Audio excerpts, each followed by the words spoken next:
Next है partnership deed. जब भी दो या दो से ज़्यादा लोग पार्टनरशिप में आते हैं तो बहुत सारी चीज़ें ऐसी होती हैं जो बिजनेस में उनके बीच झगड़ा करा सकती हैं। तो झगड़ा ना हो फ्यूचर में, उसको लीगली सॉल्व किया जा सके, तो ऐसे में एक रिटर्न एग्रीमेंट बनवा दिया जाता है पार्टनर्स के बीच में, जिसको पार्टनरशिप डीड कहते हैं। Return agreement which specify the terms and conditions of the partnership are is called partnership deed.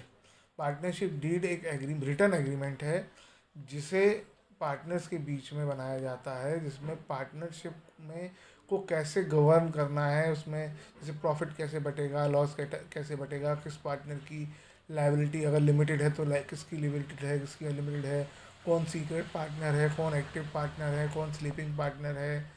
ये सब चीज़ें इसमें डिसाइड कर ली जाती हैं ताकि बाद में कभी भी झगड़ा ना हो। पार्टनरशिप डीड यानी में क्या क्या चीज़ें होती हैं, इसे कंटेंट्स जो मैंने ब्रैकेट में लिखा है और पार्टनरशिप डीड भी कहते हैं। पार्टनरशिप डीड जब बनाते हो तो उसमें फर्म का नाम होना चाहिए, जिस फर्म के लिए पार्टनरशिप डीड बनाई जा रही है। आपने दुकान का कोई नाम रखा होगा, बिजनेस का कोई नाम रखा होगा। नेचर ऑफ बिजनेस, बिजनेस किस चीज़ का है, लोकेशन ऑफ बिजनेस कहाँ पे लोकेटेड है, ड्यूरेशन ऑफ बिजनेस, अगर पार्टनरशिप क्या कहते हैं पर्टिकुलर पार्टनरशिप है तो investment made by each partner, हर एक पार्टनर ने कितनी कितनी कैपिटल कंट्रीब्यूट करी है, प्रॉफिट और लॉस पार्टनर्स के बीच में कैसे बांटा जाएगा, किस पार्टनर की क्या ड्यूटीज़ हैं, क्या उनकी जिम्मेदारियां हैं, क्या पार्टनर को किसी पार्टनर को कोई सैलरी या कमीशन वगैरह मिलेगी, या क्या पार्टनर विड्रॉ कर सकते हैं, कैसे कैसे पैसा निकालेंगे बिजनेस से।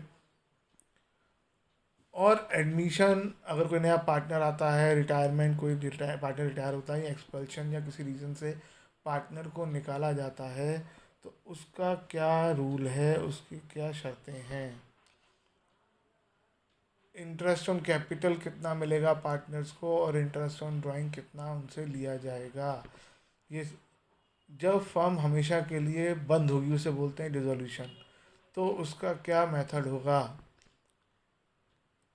अकाउंट्स कैसे प्रिपेयर किए जाएंगे, कौन रिस्पॉन्सिबल है उसको प्रिपेयर करने के लिए। और ऑडिटिंग का मतलब होता है अकाउंटिंग रिकॉर्ड्स को चेक करवाना किसी लीगल अथॉरिटी से।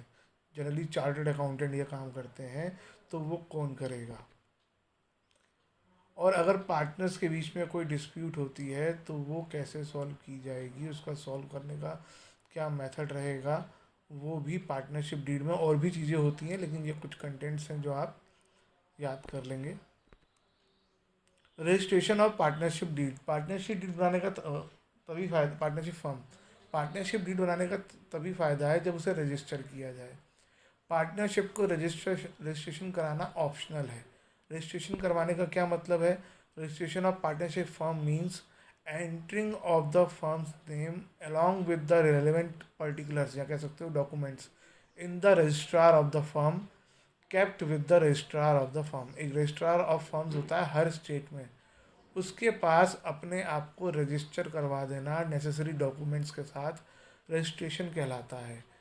पार्टनरशिप फर्म को रजिस्ट्रेशन करवाना कंपलसरी नहीं है, वो ऑप्शनल है, आप करवाओ या ना करवाओ। लेकिन अगर आप उनका रजिस्ट्रेशन नहीं करवाते हैं तो फिर आपको कुछ बेनिफिट्स नहीं मिलते हैं। अगर आप चाहते हो कि आपको सारे बेनिफिट्स मिले तो उनको आप रजिस्ट्रेशन करवा लेना चाहिए। और जब आप पार्टनरशिप फर्म को रजिस्टर करवाएंगे तो आपको पार्टनरशिप डीड बनानी भी कंपलसरी हो जाएगी। जैसे फॉर एग्जांपल दो भाई आपस में बिजनेस कर रहे हैं तो उनको ज़रूरी नहीं है कि वो रजिस्ट्रेशन करवाएं और वो डीड भी बनाएं, वो ओरल ही सारा काम कर सकते हैं। लेकिन अगर आप रिटर्न में बना लें तो ज़्यादा बेटर रहता है, सारी डिस्प्यूट्स सॉल्व हो जाती हैं। It proves conclusive proof of existence of the partnership firm.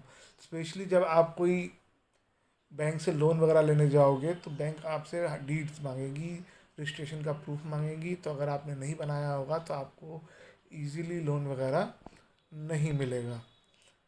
जैसे मैंने बताया it is optional to get registered, लेकिन अगर आप रजिस्टर नहीं करोगे तो कुछ बेनिफिट्स आपको नहीं मिलेंगे। अब है क्या बेनिफिट्स नहीं मिलेंगे या आप रजिस्ट्रेशन नहीं कराओगे तो उसका आपको क्या नुकसान होगा। पहला है कि एक अनरजिस्टर्ड फर्म का partner can not file a suit, suit का मतलब यहाँ पर है किसी के अगेंस्ट केस फाइल करना कोर्ट में। Can not file a suit against the firm और अदर पार्टनर, कोई भी पार्टनर बाकी पार्टनर या फर्म पे किसी भी तरीके का केस नहीं फाइल कर सकता है।